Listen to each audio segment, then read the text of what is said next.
من عاش بالوفاء مات عزيزا، ومن حفظ العهد بقي في القلوب رمزا وفريدا.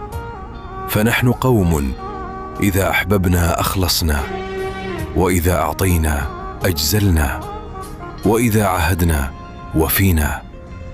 لا نغدر بمن ائتمننا، ولا ننسى من بالود أكرمنا. فوفاؤنا ليس ضعفا، بل هو طيب أصل وصدق. فصل، فإن وجدنا التقدير زدنا في العطاء، وإن واجهنا الجفاء رحلنا بصمت وكبرياء. لأننا نعطي من فيض صدقنا، لا لطلب حاجة من غيرنا. فجمال الروح في الإخلاص، وتاج الرؤوس صدق الإحساس. ومن لم يذق حلاوة وفائنا، فسيذوق حتما مرارة فقدنا.